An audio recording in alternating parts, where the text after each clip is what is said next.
Buenas tardes. Me han dado la responsabilidad de presentar al doctor Santiago Cantera Montenegro, que lo acabo de saludar cuando venía acompañando a don Fernando Cruz Conde. ¿Se me oye?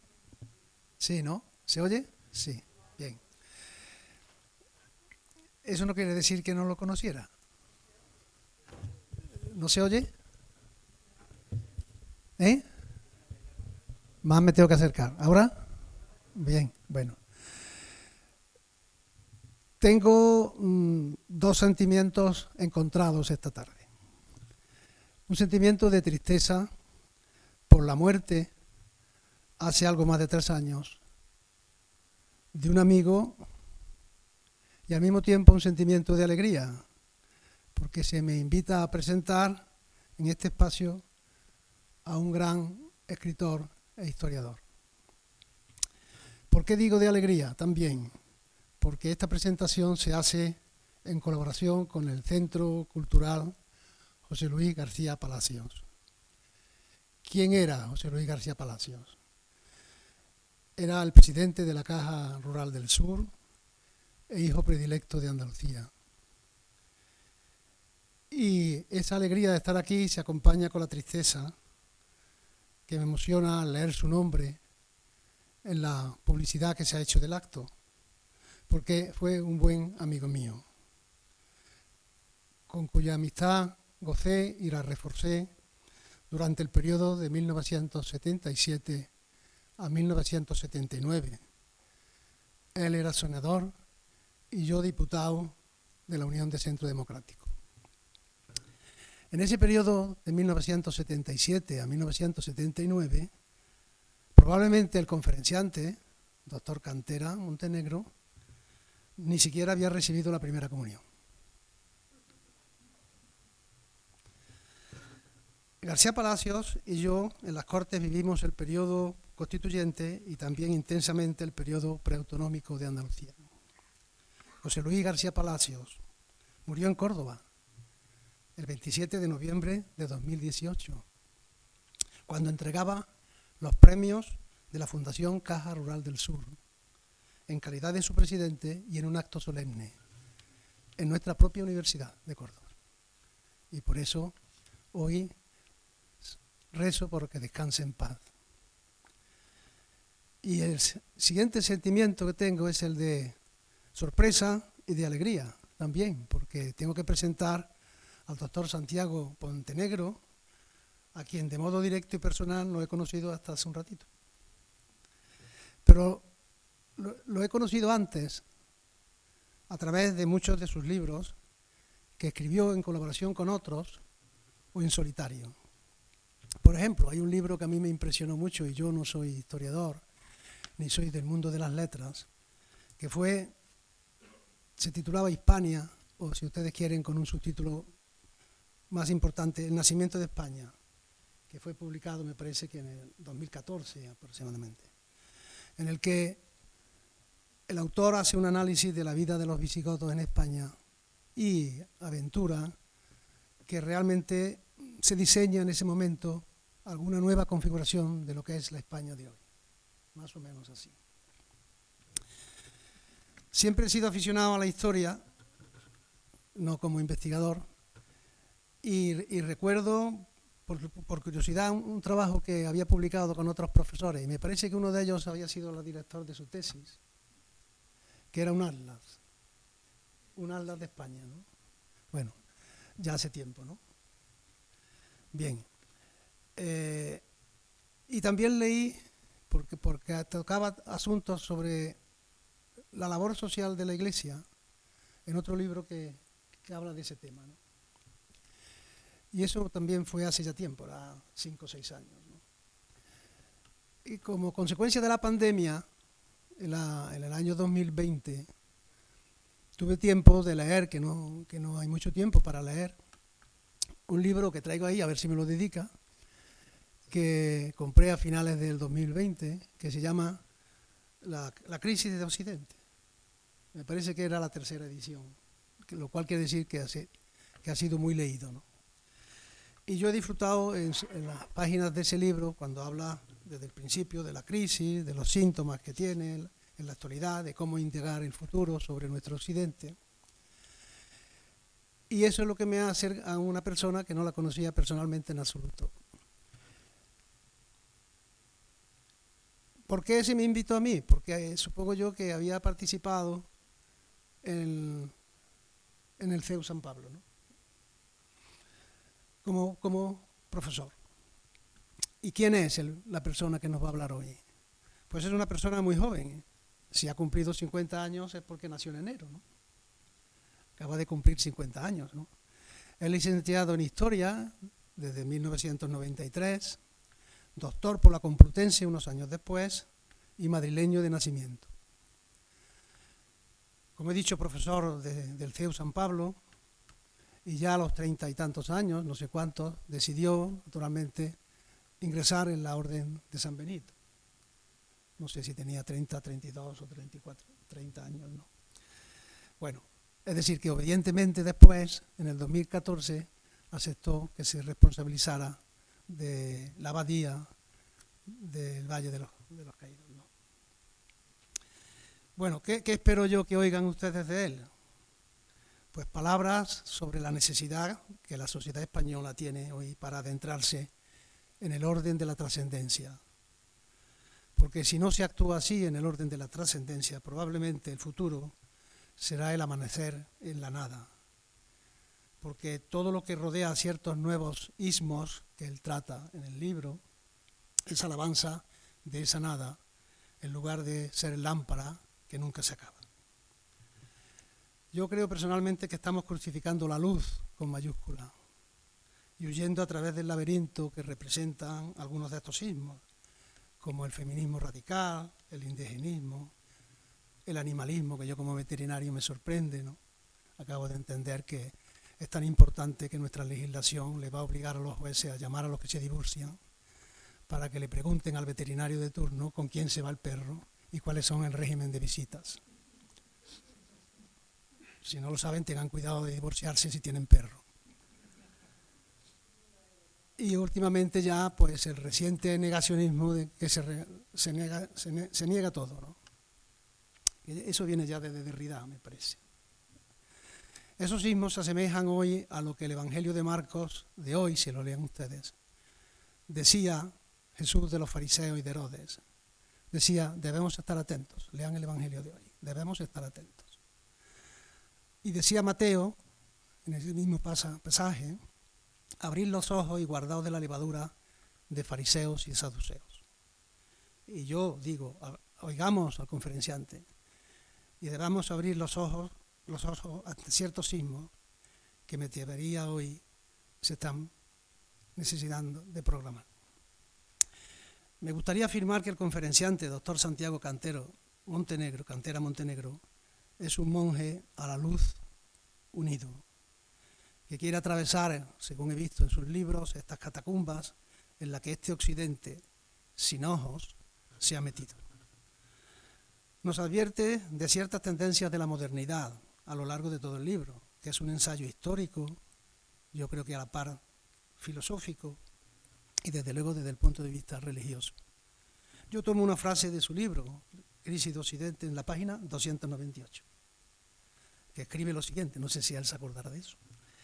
Europa vive y padece actualmente una crisis de civilización originada en su seno mismo durante la modernidad. Oigamos, por tanto, al conferenciante y si disponen de tiempo, lean sus obras, en especial esta que he comentado. Muchas gracias. Muchísimas gracias. ¿Se escucha bien? Muchas gracias por esta presentación y el cariño. Está apagado, es que nos han dado la indicación primero que apagásemos el que no hablaba el micro y que lo encendiéramos el que hablase. Por esta presentación y que nace de un cariño y un afecto que agradezco sinceramente, aunque no nos conocíamos físicamente, personalmente, pero sé que ese afecto estaba ahí, ya además por toda la relación con la Asociación de Propagandistas, con el CEU, y bueno, por leer a este pobre jovenzuelo, una persona mucho más experimentada en sabiduría, y agradezco por eso sus palabras. Muchas gracias también a don Demetrio por su presencia aquí y al recibimiento que me ha hecho antes en el seminario, acompañarme allí con los seminaristas. Ya es una amistad que viene de largo tiempo entre nuestra abadía y él y la diócesis de Córdoba. Y agradecer también pues a las otras personas que solicitaron que viniera y que han hecho posible que esté aquí: don Antonio Muñoz, don Fernando Cruz Conde y todas las demás personas también de la Asociación Católica de Propagandistas y del entorno y del seminario. Bueno, se me ha pedido una conferencia que además últimamente estoy dando, porque me la solicitan en más sitios, ¿no? Y a partir de también que en el centro de la Asociación Católica de Propagandistas de Jerez la solicitaron, a partir de ahí me han ido pidiendo que quizá no sea del todo original, porque bueno, pues más o menos me manejo básicamente con el mismo esquema, puesto que se trata de básicamente el mismo mensaje. Y es el tema de la crisis de Occidente. En su parte dolorosa, en sus causas, pero también ver también la esperanza en que nuestro Occidente puede confiar, puesto que un cristiano nunca puede caer en una desesperación, sino que siempre la virtud teologal de la esperanza está ahí y tenemos que valernos de ella.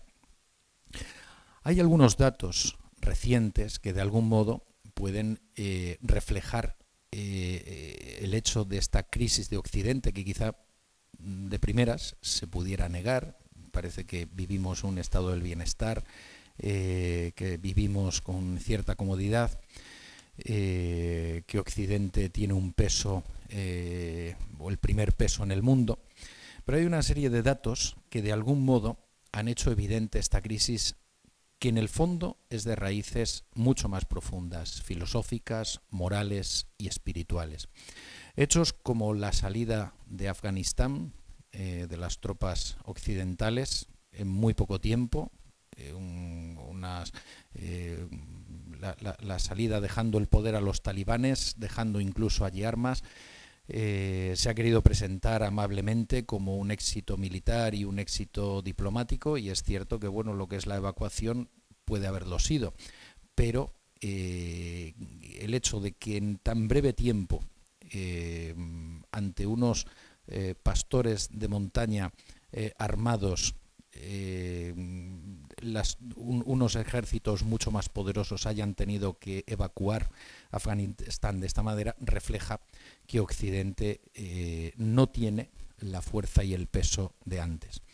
La crisis económica y social derivada de la crisis sanitaria del COVID también nos avisa de unos síntomas de crisis más profunda y los riesgos futuros para la economía occidental, hechos también como la actual crisis en la frontera entre Ucrania y Rusia, cuestión en la que no voy a entrar en cuestiones de geopolítica, pero que también refleja en gran medida la debilidad de Occidente, y datos como también la ausencia de grandes líderes en Occidente actualmente, y da la impresión de que vivimos en unos tiempos de mediocridad general.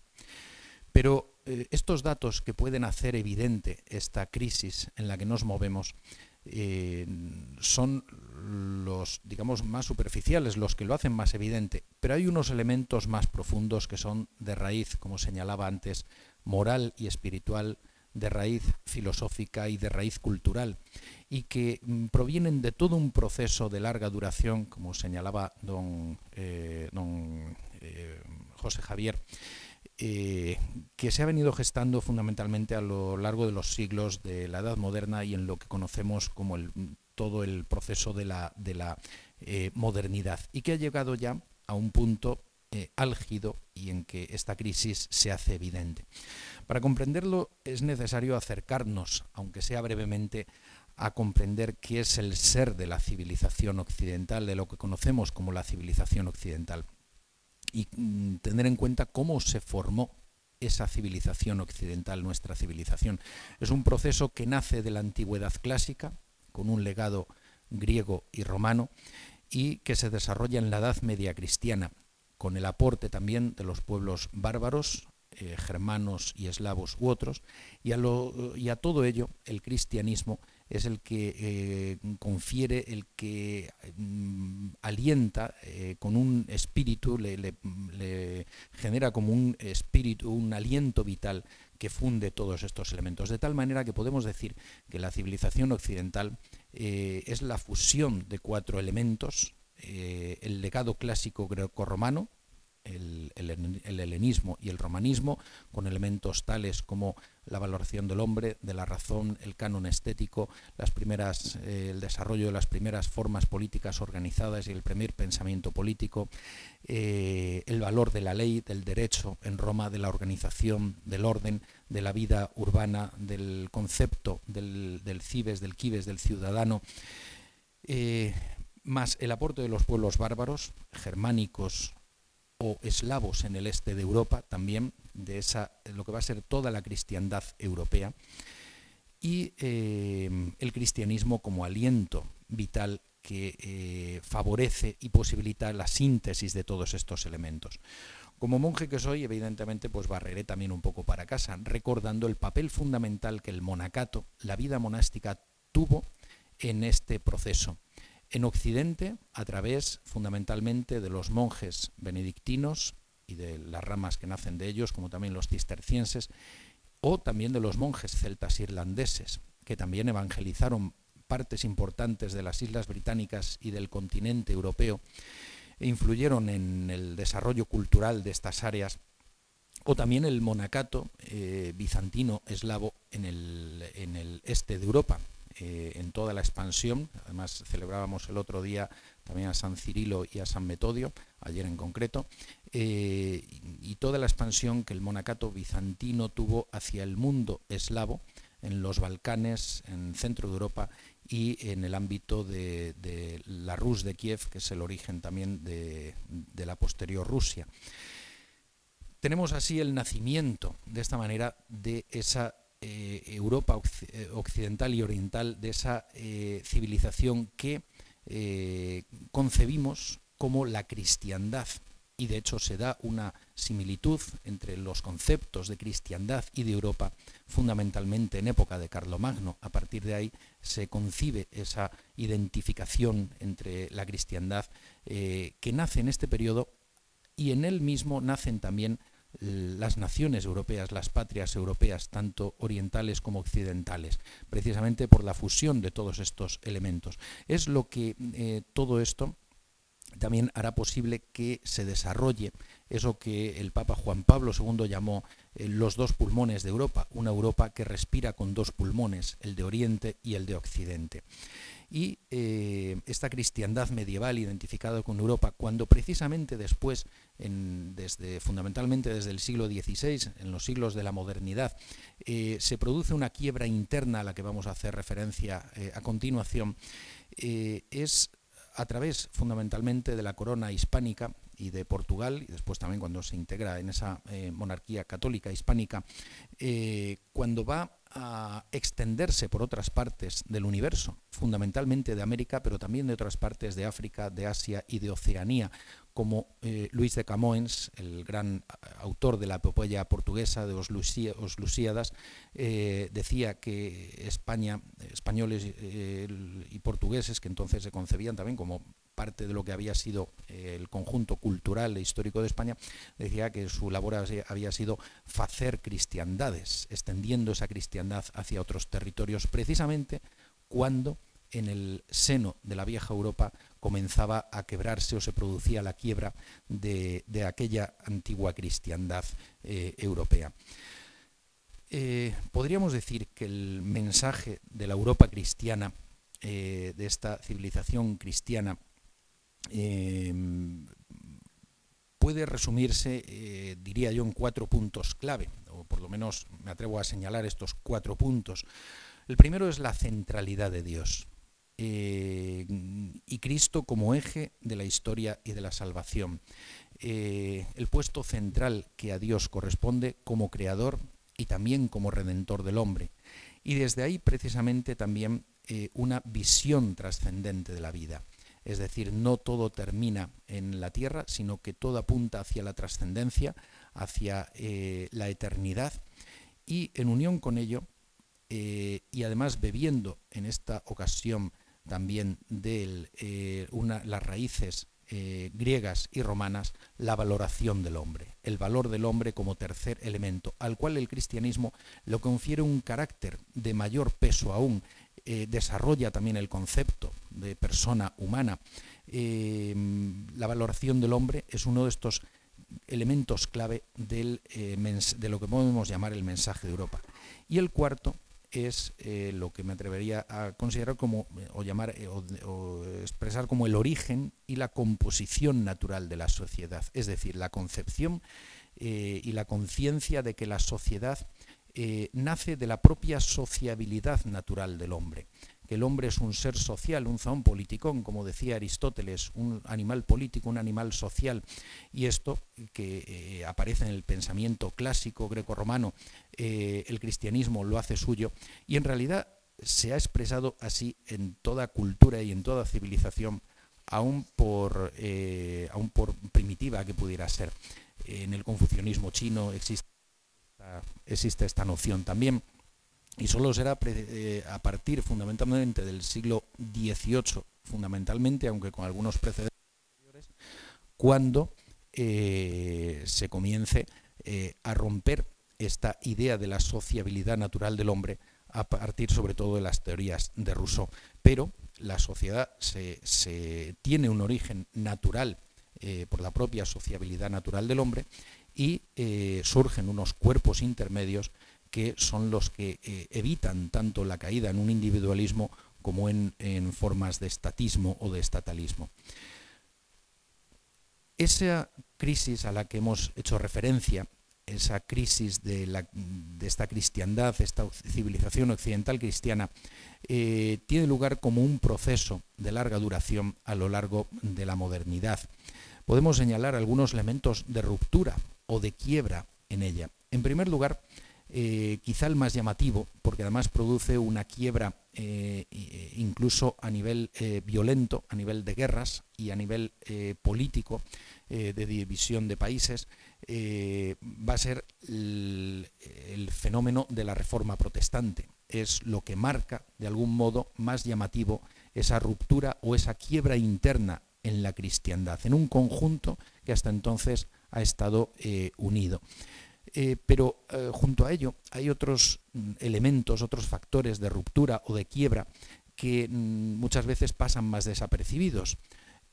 Uno de ellos se da en el pensamiento filosófico. En el pensamiento filosófico fundamentalmente nos encontramos con un proceso que va evolucionando desde el realismo clásico a las nuevas formas diversas de subjetivismos, es decir, de la consideración de que la verdad objetiva existe, de que existe el ser, de que existe la realidad, se pasa a diversas formas de entender que es el sujeto quien configura la realidad, es el sujeto quien por lo tanto configura la verdad, y no hay una verdad objetiva. Todas esas formas clásicas y cristianas del pensamiento realista van pasando ahora a se van desarrollando unas formas subjetivistas que van a estar también en los fundamentos del nuevo pensamiento político y moral de corte individualista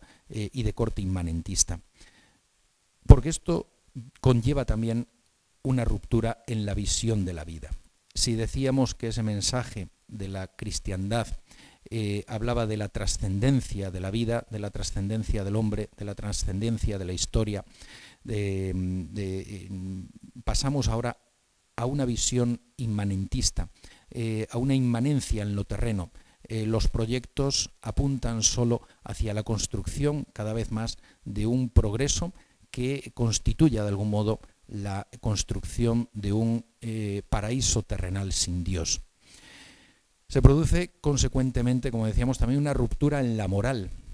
En gran medida, esa visión subjetivista y este inmanentismo llevan a una ruptura en la moral. Y de esa moral objetiva que afirma la verdad objetiva, la existencia de la verdad y de la ley natural inscrita por Dios en el corazón de los hombres desde la creación, y que el hombre, aun cuando no haya recibido la luz de la revelación, pero por el uso recto de la razón puede llegar al conocimiento de esa ley natural, a saber distinguir entre unos errores y unas verdades fundamentales y entre lo que está bien y lo que está mal, se pasa a una ética subjetivista, autónoma, como diría Kant, la defensa de esa moral autónoma frente a todo tipo de moral heterónoma, es decir, que nos sea dada de fuera, de lo alto, de Dios o de cualquier fuente externa, a esa ética subjetivista, autónoma, o que se proyecta también en el Estado. Y es cuando se desarrollan las diversas formas también de estatalismos y de totalitarismos, porque es el desarrollo de la razón de Estado y el desarrollo de una moral de Estado. Y se produce todo esto, también conlleva una ruptura en el pensamiento político y en la aplicación política. De las formas de monarquía y gobiernos limitados de la Edad Media y o en lo que se había denominado en España, lo que habían llamado los grandes teóricos españoles de los siglos XVI, XVII, la monarquía templada, la monarquía temperada, la monarquía moderada, con el modelo de los Austrias en el caso hispánico, se va pasando a formas de gobierno u otras formas que existían también de gobiernos limitados, repúblicas como la de Venecia, etcétera. Se va pasando al Estado absoluto y totalitario, a los diversos totalitarismos, incluido también el liberal, que también, cuando uno lee a Rousseau, también encuentra allí los fundamentos de un totalitarismo de orden liberal.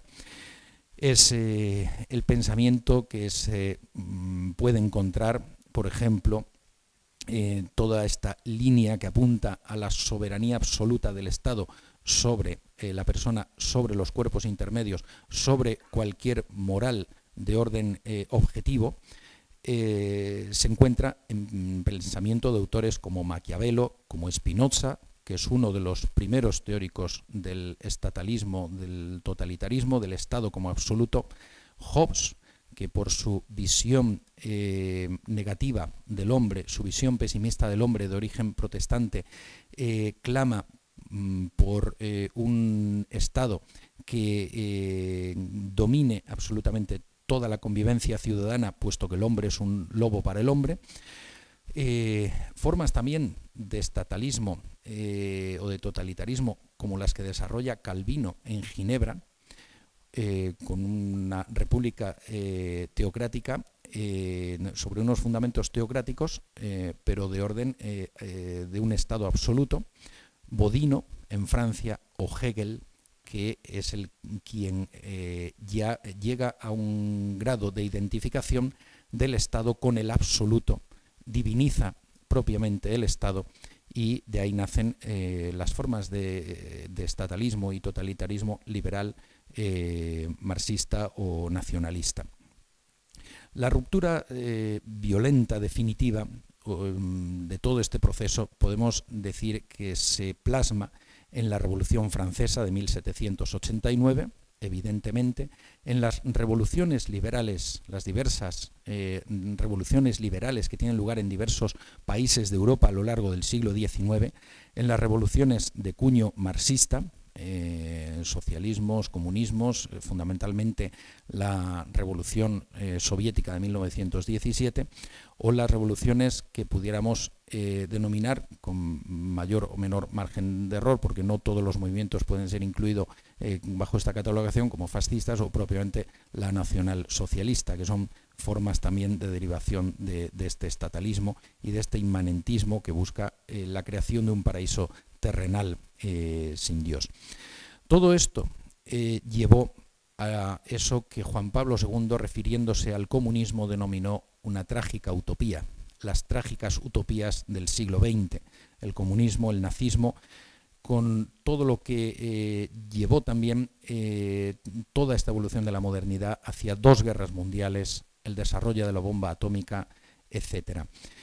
Estas trágicas utopías, al mostrar su fracaso, trajeron consigo una desilusión, una pérdida en la confianza en el hombre. Si durante la modernidad todavía ha sido una confianza absoluta en la capacidad del hombre de autoconstruirse a sí mismo y construir por sus propios medios un paraíso terrenal sin Dios y un progreso sin fin, ahora se llega a una pérdida de la confianza en el hombre, a una pérdida de la confianza en el progreso, al sinsentido de la vida. En realidad es como una nueva fase y desarrollo de la modernidad, aunque en muchas ocasiones lo catalogamos como la posmodernidad.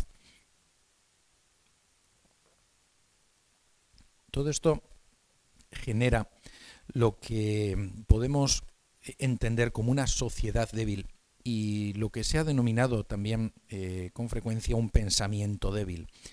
¿En qué se manifiesta esta sociedad débil que tenemos hoy en nuestros días? Por una parte, en la ruptura del equilibrio interior del hombre, del equilibrio existente entre el cuerpo y el alma y de la relación del ser humano con la trascendencia.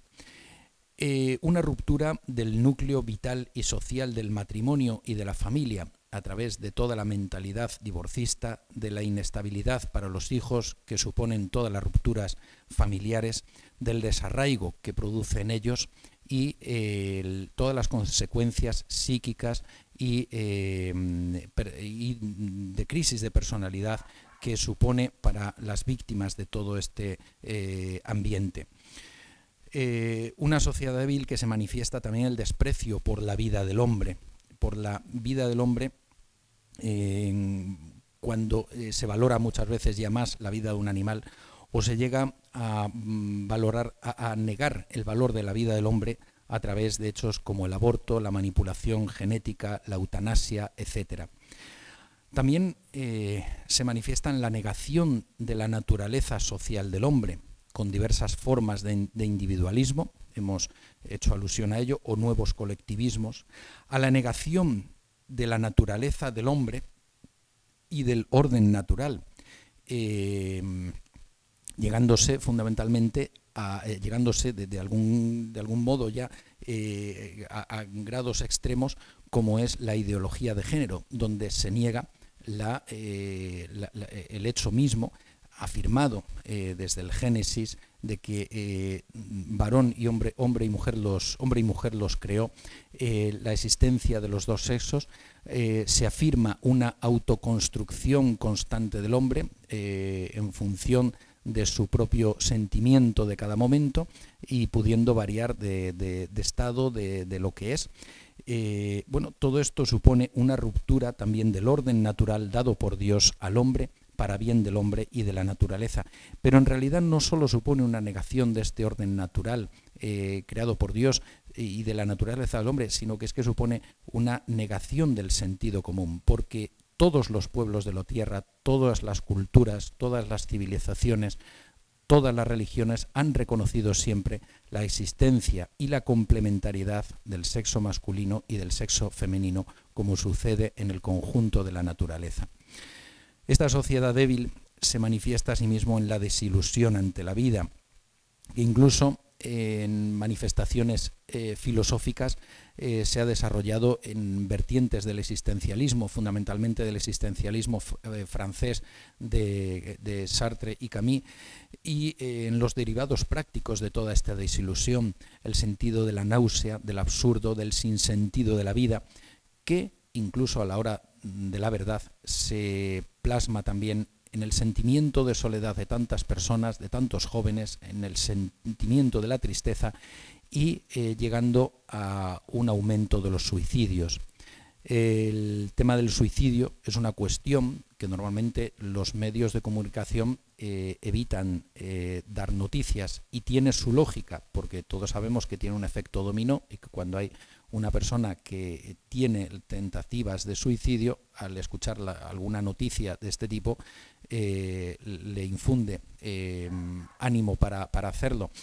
Entonces ahí es uno de los pactos que, bueno, pues tiene su lógica que exista entre los medios de comunicación, pero sí que es cierto que las estadísticas de los suicidios son muy elevadas precisamente en los países en los que muchas veces se supone que hay un mayor bienestar y un mayor nivel de vida, como es en los países nórdicos.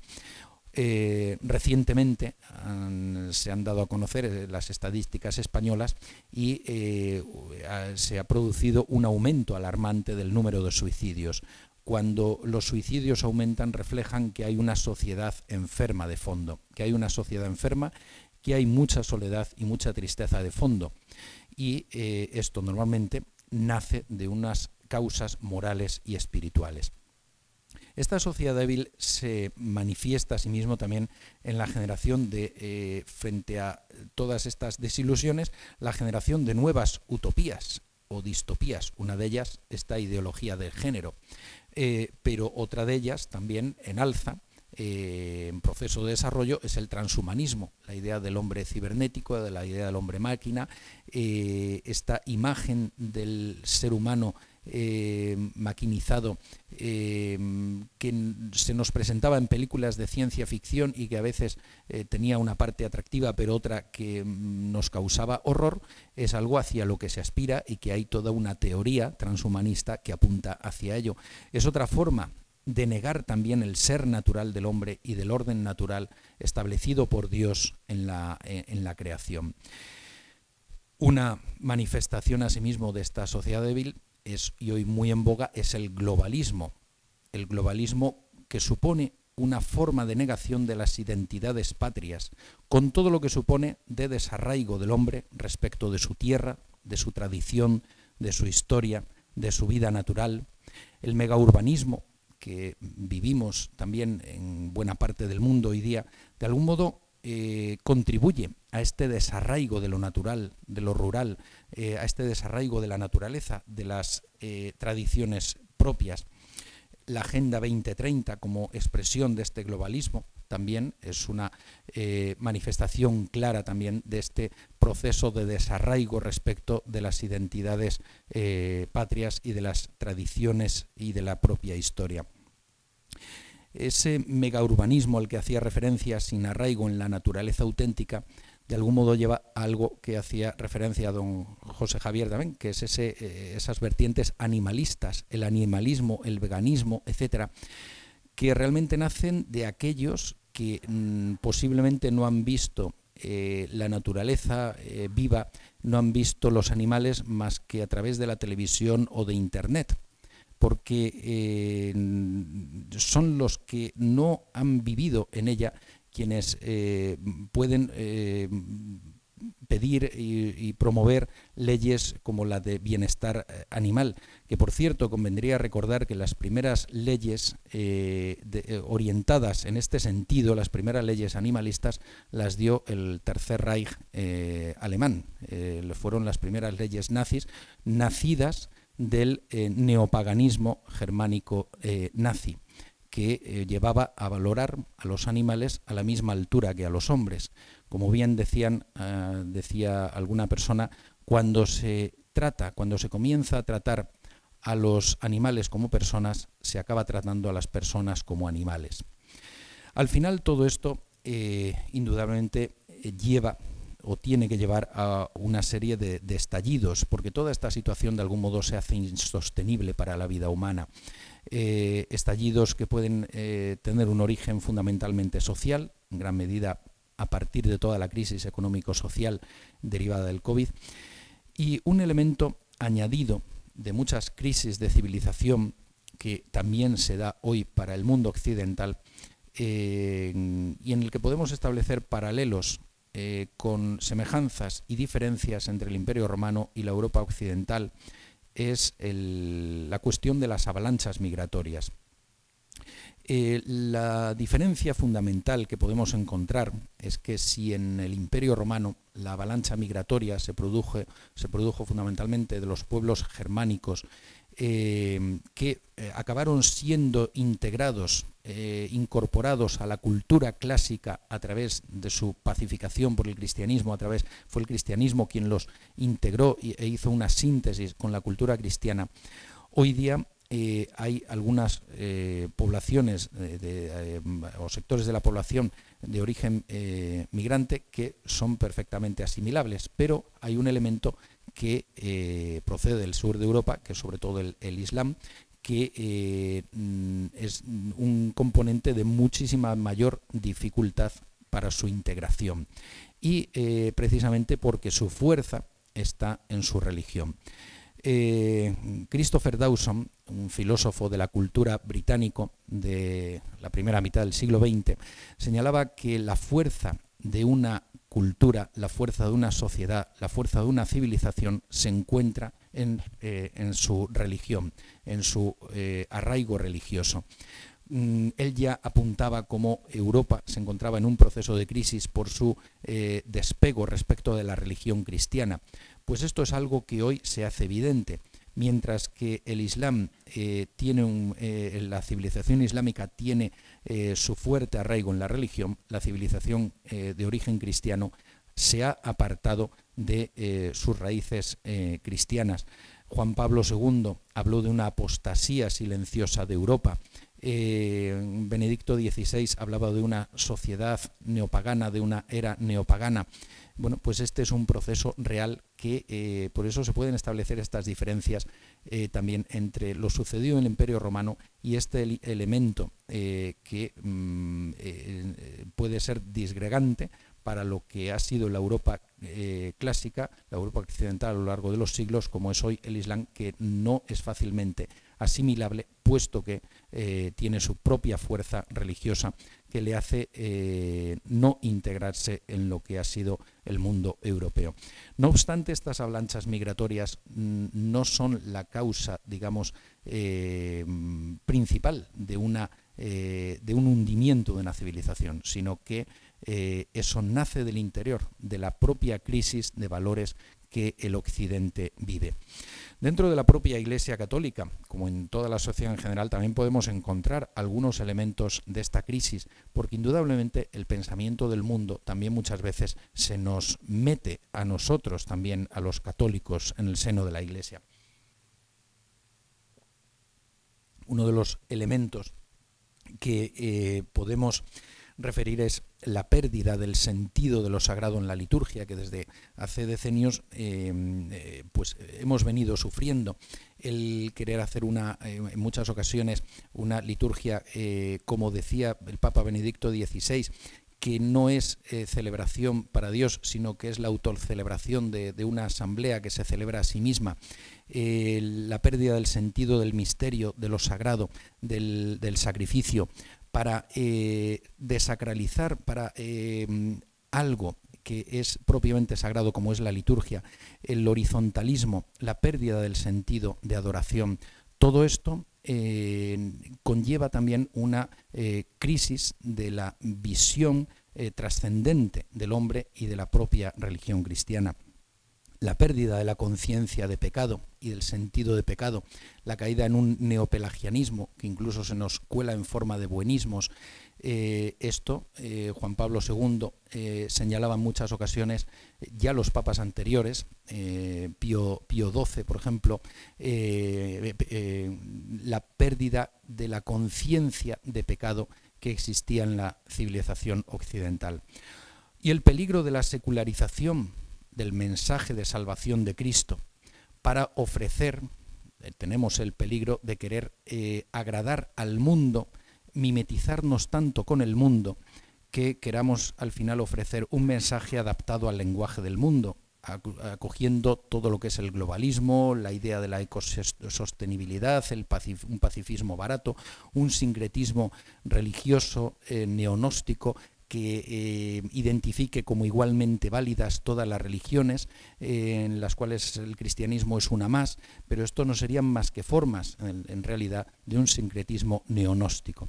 Tenemos el peligro de que si nos dejamos embaucar de esta manera por el lenguaje del mundo y nosotros nos mimetizamos hasta este punto con él, convirtamos a la Iglesia en una ONG o en una variante de la ONU, ¿no? Y le hagamos perder su sentido sagrado. Por eso no solo está en el exterior el riesgo, sino que también nosotros tenemos que tener la precaución para no dejarnos embaucar. Estáis en el mundo, pero no sois del mundo, nos dijo nuestro Señor. Incluso la crisis sanitaria y económico-social derivada del COVID, todas las muertes que se produjeron, el golpe de la enfermedad en los momentos más duros sobre todo, fueron la ocasión para que se produjera un aldabonazo en las conciencias, para una reflexión profunda acerca del sentido de la vida, del sentido de la muerte, del sentido del sufrimiento, de la enfermedad, de la marcha que lleva nuestra civilización. En gran medida, gracias a Dios, se han producido muchas conversiones, vueltas a la fe, pero en gran medida, digo, sin embargo, muchas veces ha sido tristemente una ocasión perdida. A veces no se ha reflexionado tanto en esto e incluso nos hemos preocupado más por las medidas higiénico-sanitarias y también incluso dentro de la Iglesia que por responder a estas preguntas profundas sobre el sentido de la enfermedad, de la vida y de la muerte. No obstante, como señalábamos, un cristiano nunca puede perder la esperanza. La esperanza es una virtud teologal, es una virtud sobrenatural, dada por Dios, que de Dios viene y hacia Él apunta. Es una religión de esperanza el cristianismo. Es una de las tres virtudes teologales y es una esperanza sobrenatural para la vida eterna, pero que repercute también en la vida, en la propia vida presente. Esta esperanza cristiana se manifiesta en la visión cristiana de la historia, desarrollada ya desde San Agustín y otros padres de la Iglesia, que trataron además de mostrar la armonía existente realmente entre la providencia divina y el libre albedrío del hombre. Este sentido de la providencia en la historia nos enseña que Dios no nos abandona, no abandona a la persona, no abandona a la humanidad, no abandona a la Iglesia en su conjunto. El Espíritu Santo actúa en el hombre y actúa en la historia. El Espíritu Santo sigue santificando y conduciendo a la Iglesia, sigue alentando la vida de la santidad de la Iglesia, incluso en los periodos de crisis, incluso en los momentos en que parece que todo se desmorona, la santidad brota y son los santos los que reconducen el camino de la Iglesia. El Espíritu Santo está sobre el mundo y sobre la Iglesia. Y el triunfo final siempre será de Cristo. Y desde luego, al final de los tiempos, con su segunda venida, no hay duda que el triunfo final también será de Cristo. Por lo tanto, hay esta visión providencialista de la historia que nos infunde esperanza. Mirando también podemos ver también elementos de esperanza. Mirando a la Europa oriental y sin entrar en los problemas de tipo geopolítico, porque no es mi misión aquí abordarlos, que podamos ver, pero fijándonos en lo que son muchas de las sociedades que han salido de la tiranía del comunismo en años relativamente recientes aún, podemos ver unos signos de esperanza en lo que son los países, digamos, del eje de Visegrado, Polonia, Hungría, Eslovaquia, en la sociedad rusa, en la sociedad ucraniana, y dejando, como digo, a un lado elementos inquietantes y de choque por políticas exteriores, incluso enfrentadas entre sí, podemos encontrar muchas veces elementos de esperanza en estas sociedades que han vivido bajo un ateísmo militante y que han mostrado un arraigo más profundo en la fe o una vuelta a la fe después de la caída de este ateísmo comunista. una sociedad polaca que dio a un Juan Pablo II, a un padre Popieluszko, que ha dado a través de Polonia un mensaje como el de Santa Faustina y la misericordia divina, las iglesias polacas que siguen llenas, las peregrinaciones polacas, lo mismo también que se ve también signos de esperanza en otros muchos países de Centro Europa como Hungría, Eslovaquia, o en las sociedades rusa y ucraniana. He visitado las dos y he podido ver este arraigo tanto en la religiosidad, tanto entre ortodoxos como entre católicos. Y muchas veces también la falsa imagen mediática que sobre estos países del este de Europa se nos muestra en Occidente. Ex oriente lux, de oriente viene la luz, de oriente nace la luz. Siempre allí, siempre en el occidente existía esta noción, y uno de los elementos que también causa esperanza es el ver las vocaciones que sigue habiendo en estos países. Otro elemento de esperanza, pese a todo el panorama que como españoles de un modo especial quizá nos afecta el ver la evolución de los países de Hispanoamérica en años recientes, sin embargo podemos mirar con esperanza las resistencias que se producen en Hispanoamérica ante la acometida de la agenda globalista, resistencias fortísimas a la imposición del aborto, a la imposición de la ideología de género, la lucha resistente de tantos hispanoamericanos que reflejan así que todavía están vivas y muy vivas las raíces católicas e hispánicas de aquel continente. Y finalmente, pues debemos poner nuestra esperanza en María Santísima, la Madre de la Esperanza, nuestra esperanza que no abandona jamás a sus hijos. Ella nos atraerá la luz y la fuerza, aun cuando humanamente podamos perder todo atisbo de esperanza. Nuestra esperanza, como decíamos, ante todo es de origen sobrenatural y la debemos alentar en figuras como la Santísima Virgen María. Y de esa esperanza de origen sobrenatural podremos también tener una esperanza incluso en lo terreno, incluso en lo temporal. No me extiendo más, creo así haberme atenido más o menos al tiempo y quedo a su disposición. Muchas gracias.